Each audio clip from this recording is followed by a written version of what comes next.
Los rostros de las personas de Bojayá han cambiado inexorablemente en los últimos 8 años. Los niños y las niñas se han hecho jóvenes. Las personas adultas han envejecido. Otros y otras han muerto.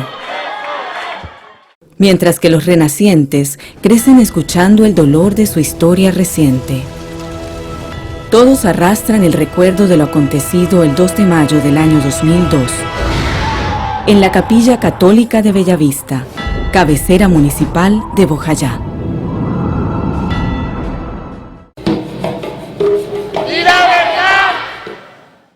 Llegué como a las 6 de la tarde, el 1 de mayo. Oí que la gente dijo que corremos para la iglesia. Porque nosotros pensamos, como ya era la iglesia, pues iban a respetar la casa de Dios. Pensaron que aquí, por la iglesia, que era de material, que podían estar más seguros. Entonces le dijeron al padre Antún y él dijo, pues sí, aquí pueden estar, aquí no hay problema. Los indígenas analizaron que los paramilitares estaban cerca de la iglesia, entonces ellos, por tener miedo, decían que no, nosotros para allá no vamos a entrar. O sea, cogieron la malicia indígena, ahí sí aplicaron la malicia indígena, porque la malicia indígena, por más que sean, obligan, cuando no quiere, no va. Sí, más bien se queda ahí. Sí. Y ya como a las 10:30, 11 más o menos que tiraron el cilindro que causó tanta muerte ahí. 79 muertos y 115 heridos afrodescendientes, entre los cuales se encontraban 48 menores de 18 años, fue el resultado del impacto del cilindro bomba lanzado por guerrilleros del bloque José María Córdoba de las FARC, en su intento de desalojar a los paramilitares del bloque Elmer Cárdenas, quienes se escudaron en medio de las edificaciones que protegían a la población civil. Estaba con mi mamá y mis hermanitos. Yo tenía 8 años, no sé más. Y lo que sé me lo contaron ahora que retornamos acá. Yo me encontraba en la parte de atrás de la iglesia, en Bellavista, ¿sí? Incluso recostada a una pared que comunicaba con la escuela, ¿sí? Que ese fue de las paredes que se vino al piso cuando explotó el cilindro. Busqué para sentarme y no me pude levantar.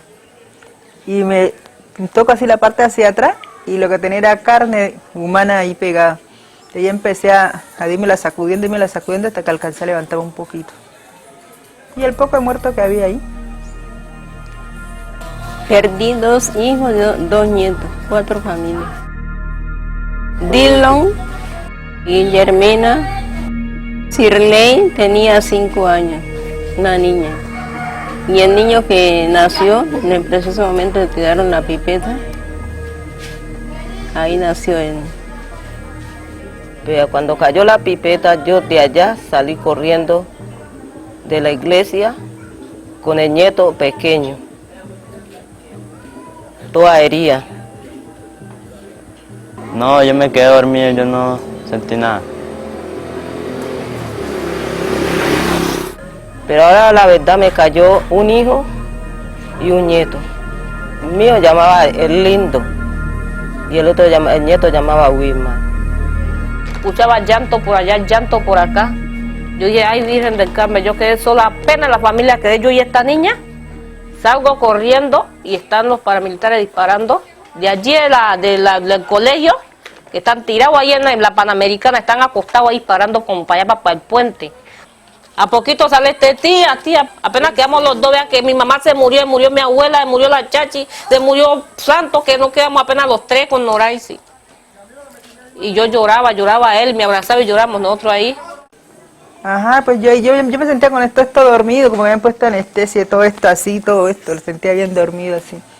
Y buscaba caminar y los pies tandeados para adelante, me van a ir así para atrás. Y ahí pues yo me tocaba tirarme el agua. Cuando ya los pies no podía, me los tenía para dormir, me tiraba el agua. Cuando los pescaditos me ruñían, que ya se me como que hace mucho, ahí me saltaba a gatear por la carretera. Así hasta que llegué hasta donde, porque ya la gente habían corrido. Cuando pasé las banderas para salir la gente a protestar por la calle, me quitaron la parte de atrás de la camiseta y me hicieron mi bandera. Yo quedé desnuda apenas por la parte del frente del suéter, como era blanco, y mi calzón que era negro. O sea que yo me caminé todo mi pueblo vigía cuando arrimamos por acá arriba en interior. Nosotros íbamos huyendo y la balacera no cesó. Nosotros íbamos corriendo y enseguida estaban tirando sus plomos. Y yo no le importó que nosotros estábamos heridos corriendo. La gente corría por todos lados, lloraban, empezaron a llegar heridos a la casa. Nosotros en ese momento pues con una impotencia de no saber qué hacer, porque las heridas pues eran unas proporciones que quién iba a hacer nada. En hechos violentos, días antes y días después, se contabilizan además el asesinato de 12 personas en Vigía del Fuerte, Inapipí. La comunidad también refiere la muerte por cáncer de 5 personas, cuyas causas atribuyen al impacto de la pipeta. Los invitamos para que nos ayuden a gritar lo que ese día gritamos, para que Dios nos escuche.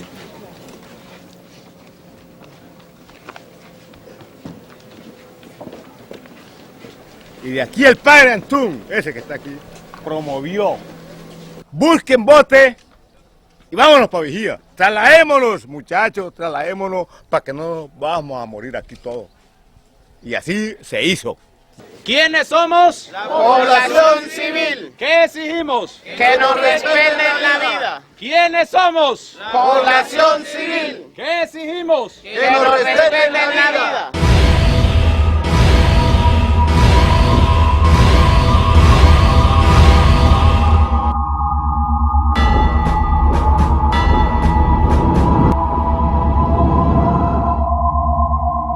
Más de 200 paramilitares habían retomado el control de la zona desde el 21 de abril del año 2002.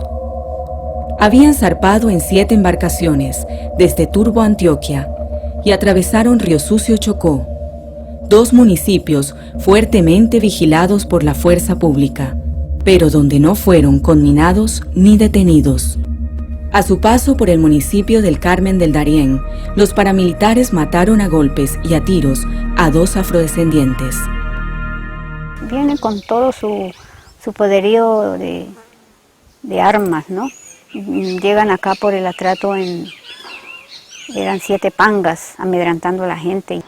En ese momento lo dijimos, que responsabilizábamos a la guerrilla de las FARC por su crimen de guerra, a los paramilitares por tomar a la población civil como escudo humano, y responsabilizamos al Estado colombiano por su omisión al no repeler a los grupos paramilitares que salieron desde Turbo y pasaron por Río Sucio, y al no acatar las alertas tempranas que se le habían dirigido para prevenir esos lamentables hechos. Y el Estado no actuó debiendo actuar. Y el Estado no fue entonces garante del derecho a la vida. Y el Estado entonces dejó de cumplir su razón de ser. Por eso la Defensoría del Pueblo va a persistir en esta demanda judicial contra la nación Colombia. ¡Y la verdad! La situación de violencia en el atrato se empieza a agudizar por allá en el año 96, cuando pues incursionan los grupos paramilitares por el Bajo Atrato, Río Sucio, y empiezan a subir y entran también por la zona carreteable Medellín-Quibdó.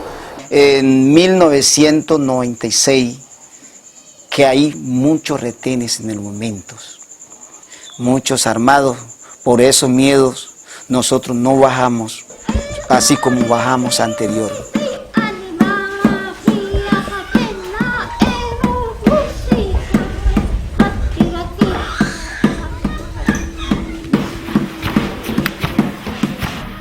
La masacre de Bojayá fue solo un momento en la larga guerra que se libra en el Chocó y en el Pacífico indígena y afrodescendiente. O más bien, en la larga masacre de estos pueblos, caracterizada hoy como etnocidio. El atrato es testigo de más de 1.200 personas que se han arrojado al río Atrato. El infierno de las armas se sumó a la cruz de la corrupción política y del abandono estatal, que también ha cobrado cientos de miles de muertos en el otro conflicto colombiano, el de la desigualdad socioeconómica. No hay contratación promotores indígenas. Muchos niños están enfermos de nutrición, paludismo, tuberculosis, otras infecciones que atacan, no podemos traer al hospital donde más cercano al centro de salud. Eso hay muchos retenes, no dejan pasar, por esa razón estamos muriendo muchísimo. Y además, de parte de educación, porque conflicto armado allá ahí gobierno dice que no se puede mandar allá su docencia para trabajar.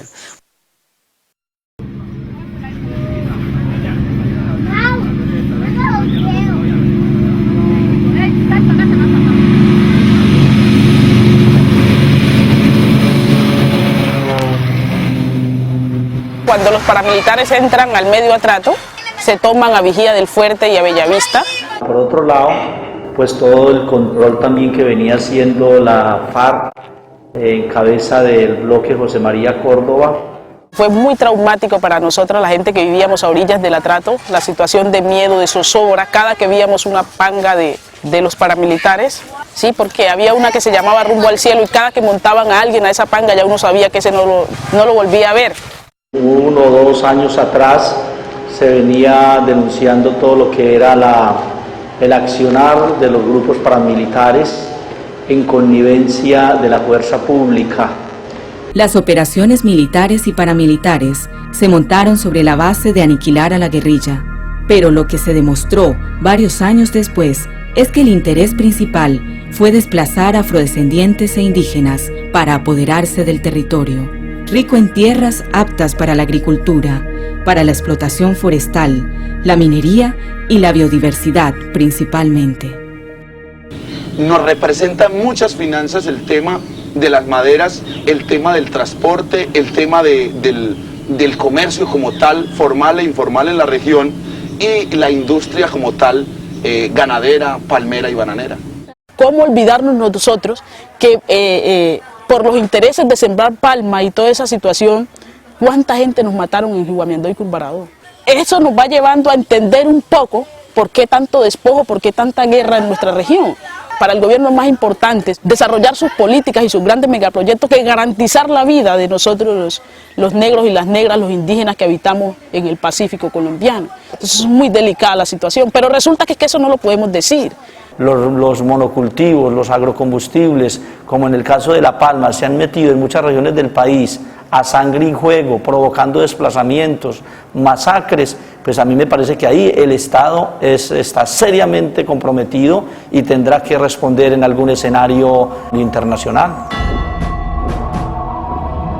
El 2 de mayo fue como el detonante, ¿cierto? Donde el mundo vino a saber que nos estaban matando en el medio atrato.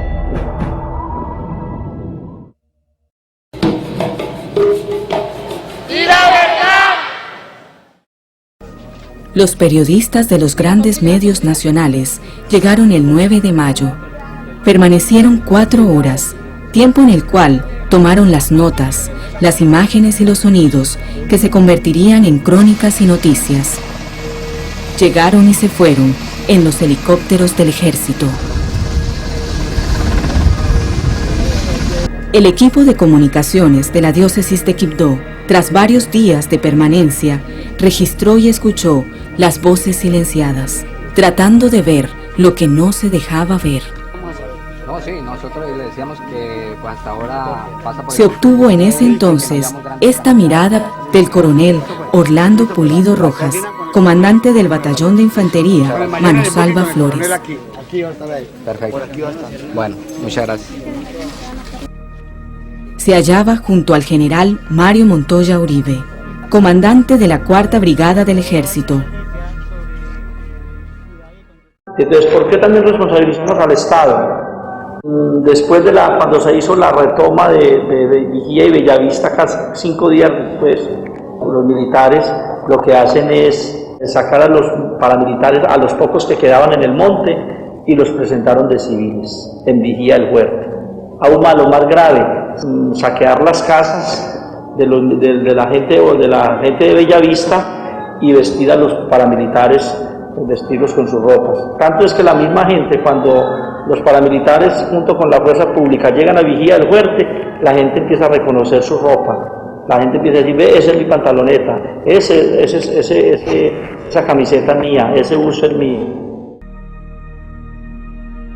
Por eso es que la gente, cuando ve que los paramilitares son auxiliados por la fuerza pública, llegan y los presentan en vigía del fuerte, la gente sale corriendo hacia Quibdó. La incertidumbre por la presencia de las FARC, el creciente temor alrededor de las acciones militares que llevaría a cabo la fuerza pública para la recuperación del territorio y su connivencia con los paramilitares fueron la causa principal del desplazamiento de más de 5.000 personas hacia Quibdó. Porque ellos tenían mucho miedo de lo que habían dicho la guerrilla, que ellos sí se retiraban, pero que si la fuerza pública llegaba a auxiliar a los paramilitares, ellos ya no les importaba nada. Ante los comunicados que hiciera la diócesis de Quibdó sobre la complicidad de la fuerza pública y los paramilitares, el general Montoya denunció penalmente por injuria y calumnia al sacerdote Jesús Albeiro Parra, director de la Pastoral Social en ese entonces.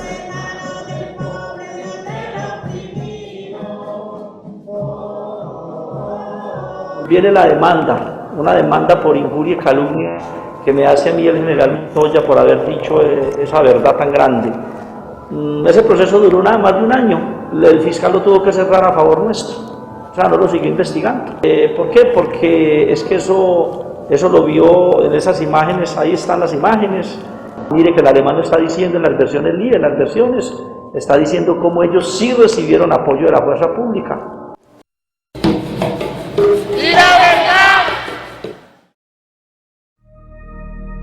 La atención de las comunidades desplazadas en Quibdó por parte de las instituciones estatales fue mínima y precaria.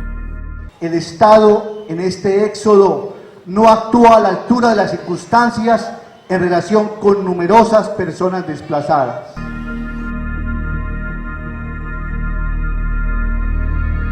Al cabo de 4 meses de desplazamiento, el retorno a Bojayá de la mayor parte de las familias se dio sin que se cumplieran las garantías de ley ni los compromisos estatales. No hay una respuesta de salud a la población negra con ocasión del retorno. En materia de servicios públicos, allí sigue la misma agua impotable, fuente de enfermedades en las cocinas y las mesas de nuestras comunidades. En Quibdó, cientos de familias no quisieron regresar a sus viejos hogares. Se sumaron a otras miles de familias que han permanecido sin retornar desde la década de los 90. Se agruparon en varias organizaciones de desplazados como Adacho, Codegebet y la Asociación de Desplazados del 2 de Mayo, ADOM. Ese trabajo empieza cuando el gobierno centra su atención en la reubicación de una comunidad del municipio de Bojayá, que era precisamente la cabecera municipal de Bojayá Bellavista, de construcción de obras de infraestructura y no en la recuperación del tejido social de las víctimas de la comunidad. Y recordemos que en ese proceso de la masacre no fue afectada solamente la comunidad de Bellavista, sino que se afectó toda la región, ¿sí? Más de 30 indígenas en Vera murieron de enfermedades gastrointestinales y paludismo en los 2 meses siguientes a la masacre de Bojayá. Hasta la fecha, la situación de incertidumbre perdura a través de una guerra intensa y sistemática por el control de los ríos del municipio de Bojayá, que ha causado el desplazamiento de más de 6.500 pobladores, así como el confinamiento de 28 comunidades indígenas. Sonaba mucho tío, bomba, no sé qué, esa vaina. Nos desplazamos a las 6 de la tarde y dormimos en el monte. Pagamos 4 meses ahí en la loma y pasamos mucho trabajo ahí también y dormía en el calle. Por eso nosotros no queremos más desplazamientos, sino queremos resistir en la comunidad de nosotros. El mismo resguardo Río Alto Napipí. No vamos a desplazar más. Cuando hubo un poco de helicópteros, aterrizaron en las comunidades indígenas Chanú. Ahí nosotros sufrimos mucho. De una prohibieron a cazar sus cacerías, para coger plátano o banano, otros frutales. Y entonces en esa parte nosotros aguantamos sufrimos muchos hambre. Mujeres, nunca adultos conocía a esa gente, entonces por miedo nosotros sufríamos. Muchísimos. La comunidad de San Martín, en Antioquia, tiene más de 7 años de estar desplazada en la comunidad de Puerto Conto, Chocó. La masacre de Bellavista nos afectó bastante porque tuvimos que desplazarnos hacia Quibdó. Cuando uno se va, no lleva, y cuando regresa no trae nada, y todavía seguimos en la misma. Somos 28 familias, en el cual está compuesta por 206 personas. Acta de entrega. Los alcaldes de turno, todo el tiempo nos dicen lo mismo, el tiempo va pasando, y fue la necesidad que nosotros nos vimos de nosotros mismos ubicar sus cambuches allá para ver si nos oían mejor. Gracias, y vuelvo y reitero, al equipo misionero, que fue que nos ha dado la mano, nos ha acompañado en la buena y en la mala, y aquí estamos. Las comunidades de la subcuenca del río Bojayá, Opogadó, Napipí y Murrí viven una situación de confinamiento en sus propios territorios, pues no pueden movilizarse libremente ni desempeñarse en las tareas agrícolas propias de subsistencia. ¡Hombre arrecho! Está por ahí por donde las misioneras. Del conflicto nosotros hemos pasado una vida muy horrible. Tuvimos 2 desplazamientos pero fuertes. Uno por 6 meses, otro por año y pico. Entonces cuando uno vuelve otra vez, las fincas se abroncan, se pierden, tiene que volver una gente a volver a rozarla. Por el Lana cayó un indio en una mina. Vivimos asustados, no podemos ir a cazar animales para nuestro sustento, no podemos andar de noche. Pues nosotros queremos vivir como antes, ¿no? Que vivamos dignos sin ningún tropel, porque nosotros vivimos muy asustados, vea, que hasta para ir para la finca yo tengo mucho miedo. Miedo. Por medio del desplazamiento dejamos las fincas abandonadas, hemos regresado y estamos en miseria porque ya lo que teníamos se murió y hasta ahora no hemos podido establecer como éramos antes. Somos 39 familias. Nos desplazamos el 26 de septiembre del 2003 y que las viviendas de nosotros fueron quemadas y todo eso. Ya nosotros pues no quisimos de regresar y nos quedamos por aquí. Aquí hubo casa fue para los de Bellavista. Esta fue de su esfuerzo uno que hizo recogiendo los tablas, por eso están todas podridas. El zinc viejo, porque fue cosas que uno recogió allá en Bellavista Viejo. Todavía no cayó el aguacero y ya las casas se están mojando. Los de Acción Social que le metemos papel y les pedimos ayuda y no nos miran en nada. En Entonces nada. también es una cosa también ustedes que no han descuidado mucho. ¡Y la verdad!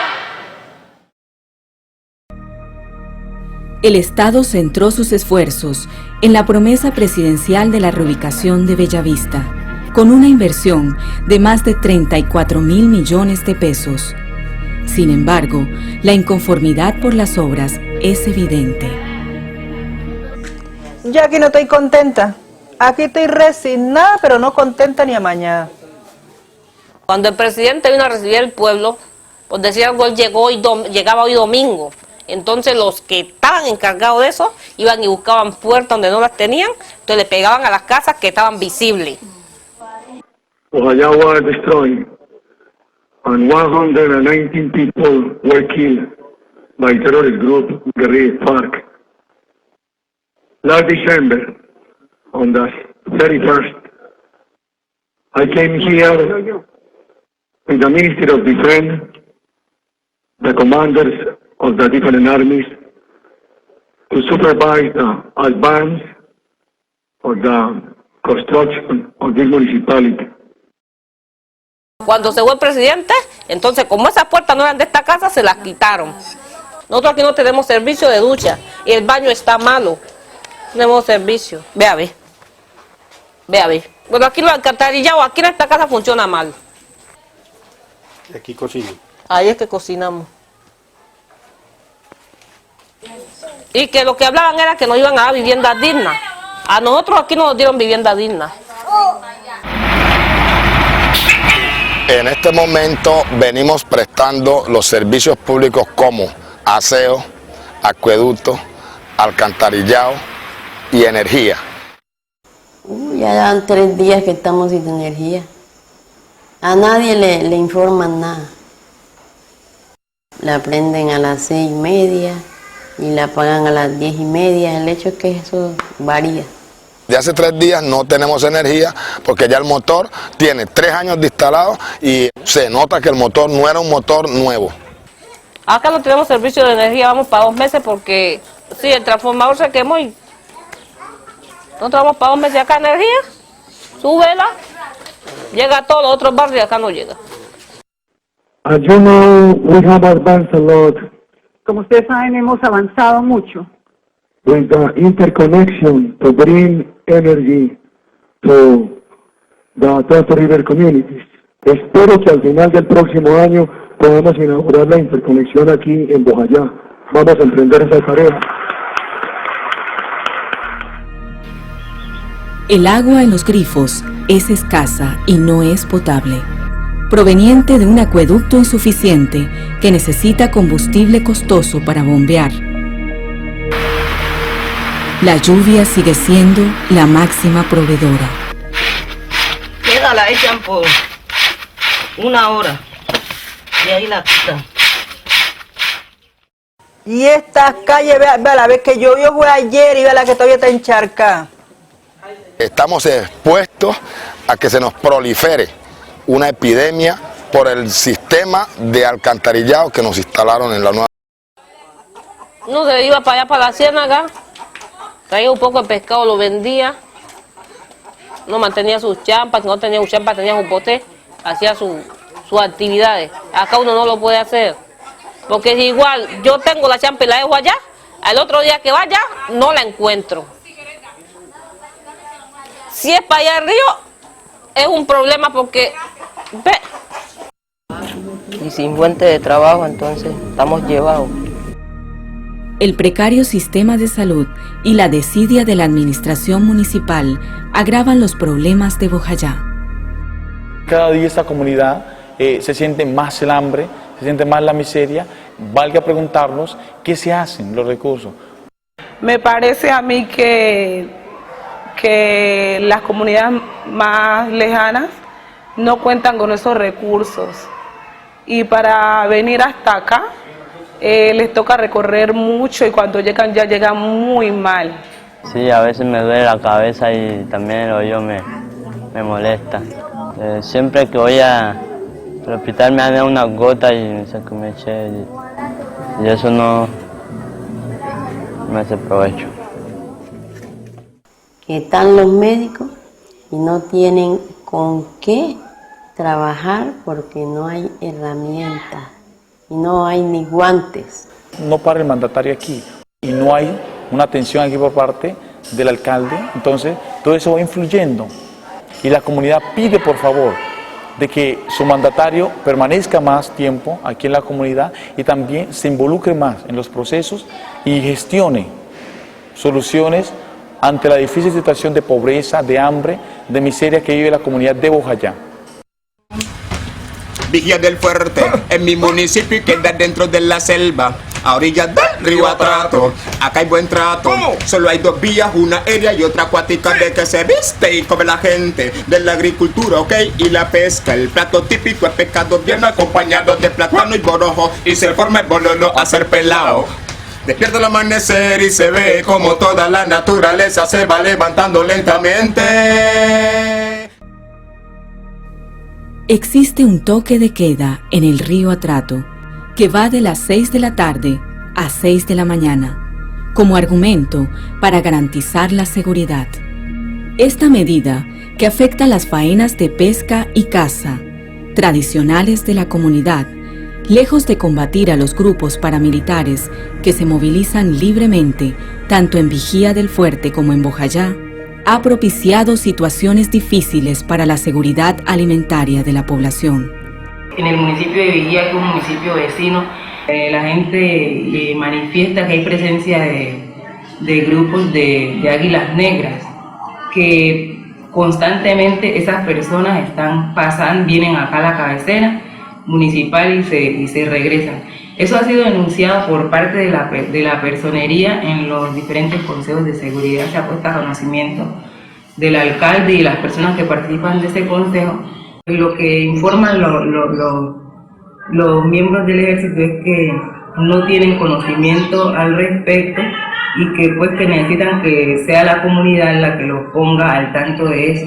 Pues algo en lo que yo no me pongo de acuerdo, porque precisamente ellos tienen sus grupos de inteligencia y todo eso, entonces que lo pongan al servicio de eso para poder llegar a la verdad de los hechos y no involucrar de pronto a la población civil en eso. Es una paradójica porque uno se consigue que, aunque ha aumentado la presencia del Estado con su parte militar, la presencia de los actores armados, sea guerrilla, paramilitarismo, sigue actuando en este medio común y corriente, y es más, la presencia de los cultivos de uso ilícito, una contradicción, ha aumentado precisamente ahora que hay más control y más vigilancia por parte de la fuerza pública. Uno llega al municipio, llega el casco urbano, puede observar de que hay militares, hay fuerza pública, es el ejército, está la armada, está la policía, pero irónicamente se siguen cometiendo abusos.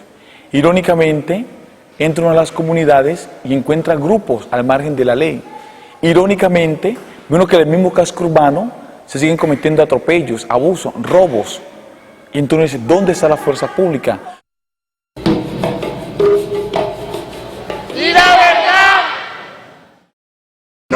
No más violencia, no quiero escuchar en mi región. El 2 de mayo un desorden se formó, en Bellavista fue que pasó. Eso fue causado por lo violento, traían unos ruidos que causaban temor y mucha de esa gente no sabían qué hacer.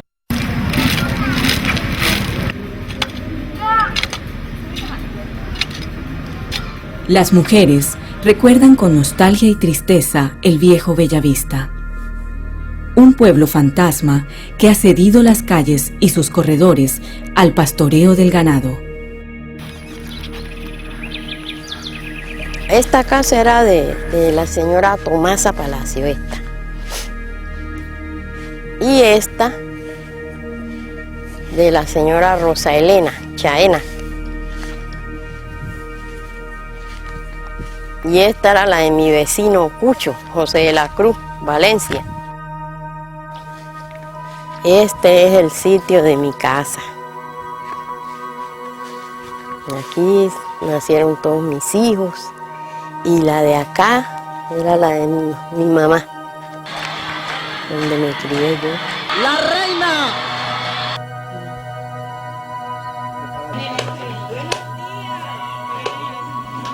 Dañar el día, la mañana.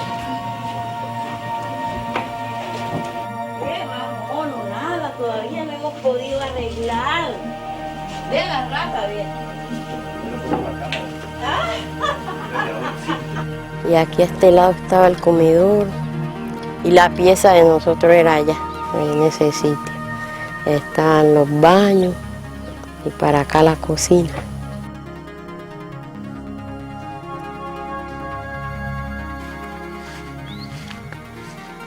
Dicen que la mejor terapia es recordar, pero es muy duro venir a este lugar.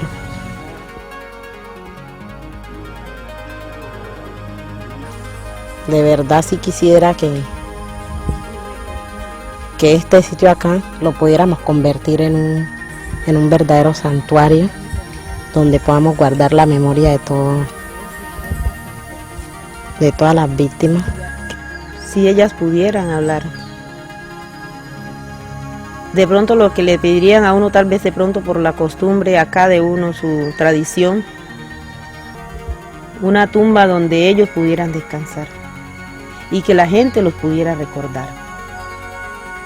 Si ellos pudieran hablar, que no se olvidaran de ellos también, que ellos eran unas personas.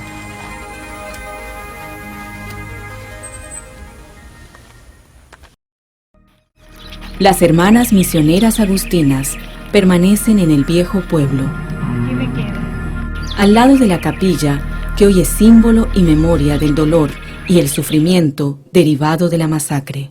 Sí, nos hace falta la gente, estar con pues toda la bulla, los niños, la fiesta, digamos la música.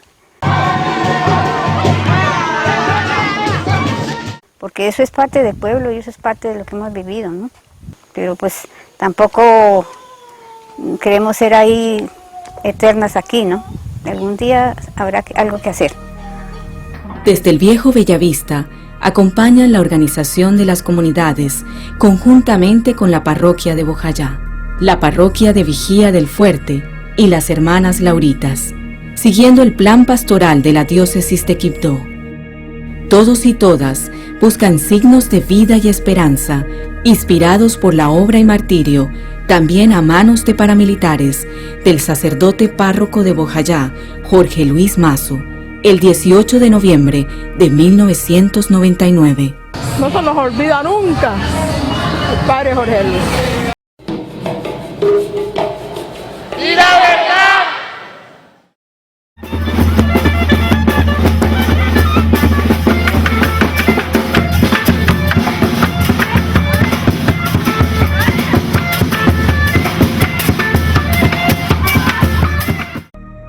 En Bojayá y en todo el Chocó, los procesos de duelo se han visto dificultados o impedidos por la situación de violencia permanente.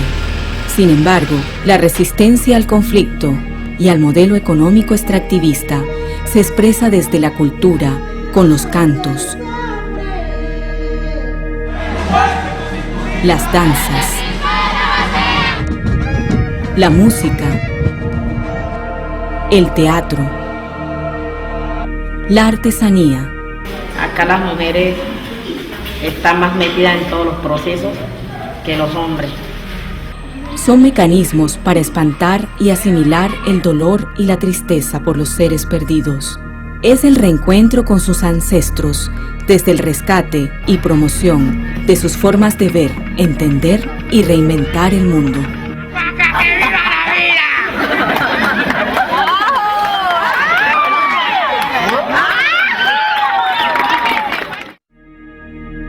La protesta en las calles por la búsqueda de la verdad, la justicia y la reparación es también resistencia que se moviliza. Muchas mujeres dicen, la reparación mía es que se diga la verdad. Entonces pararse aquí y exigir la verdad también hace parte de ese duelo.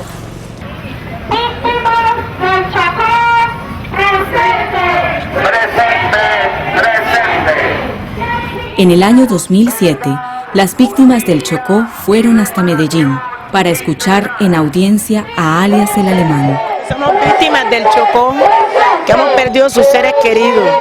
Una incursión paramilitar en Curvará. Allí le exigieron públicamente que diga la verdad y que denuncie a sus cómplices sobre los innumerables asesinatos cometidos contra la población civil. Según él dice en su versión que ellos estaban cuidando a los campesinos y ellos lo estaban destruyendo. Mintió en la audiencia pasada y en esta todavía sigue con... Lo que queremos es que él diga la verdad. En cuanto a la búsqueda de la paz, en el Chocó no se desfallece, a pesar de la desesperanza, derivada de las gabelas que el gobierno prodiga a los violentos mediante la ley de justicia y paz. Y yo no iba de acuerdo con la celebridad del Estado, que a los victimarios tengan que estarlos premiando. Y nosotros que estamos todos podridos aquí, porque yo con estas piernas estoy podrida. Los hijos míos no tienen como el uniforme para ir para el colegio, porque yo enferma no se lo puedo comprar. El marido, por medio de eso, le mocharon las piernas. Entonces está él amputado sus dos piernas. Estoy yo con las piernas enfermas. ¿Cómo trabajamos para comprar los uniformes a los pelados? Y mientras que los hijos de los que los hicieron el daño a nosotros, que los tienen aquí, ellos sí están en casas bonitas, están respaldados por las autoridades. Y nosotros, ¿qué sufrimos? Estamos aquí, montados en esta loma, aguantando hambre, y cuando llueve, llevando agua aquí hemos generado una agenda regional de paz. La agenda regional de paz apunta a que las comunidades negras e indígenas que son dueñas de su territorio, por tradición, por constitución colombiana, puedan vivir de una manera digna dentro de sus territorios. Entonces es sentarnos todos los sectores, sociedad civil, todos los sectores, y no solamente el gobierno se olvida que también están los campesinos, las campesinas, los indígenas. ¡Y la verdad!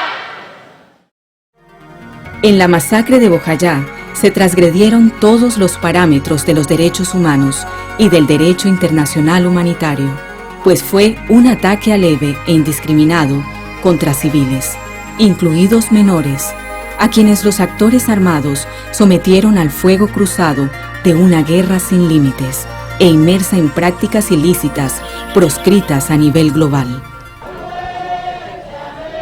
Al producirse un hecho ilícito imputable a un Estado, surge de inmediato la responsabilidad internacional de éste, con el consecuente deber de reparar y hacer cesar las consecuencias de la violación.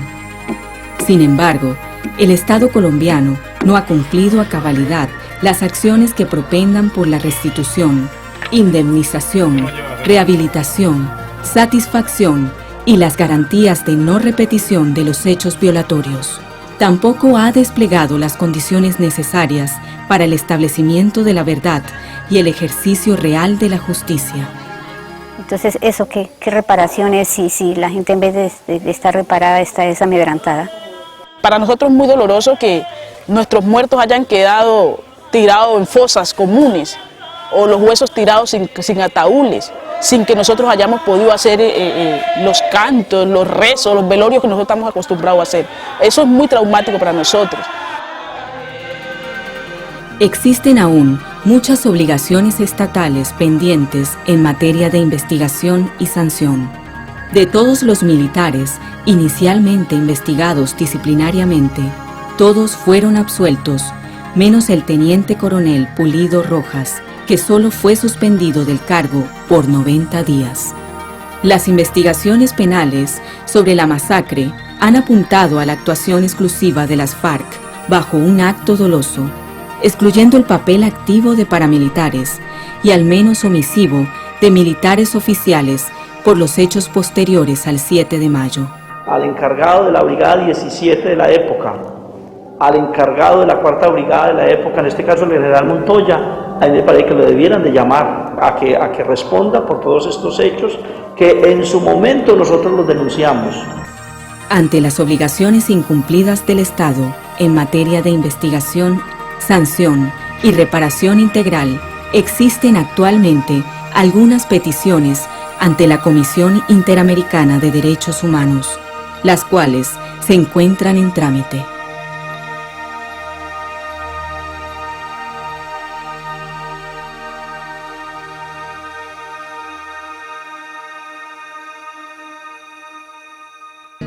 ¿Dónde está? ¿Dónde está el derecho a la vida para la humanidad? ¿Dónde están? ¿Dónde están los que hablan de justicia pero siembran la maldad? Ay, ¿dónde están? Ay, ¿dónde están? Ay, ¿dónde están?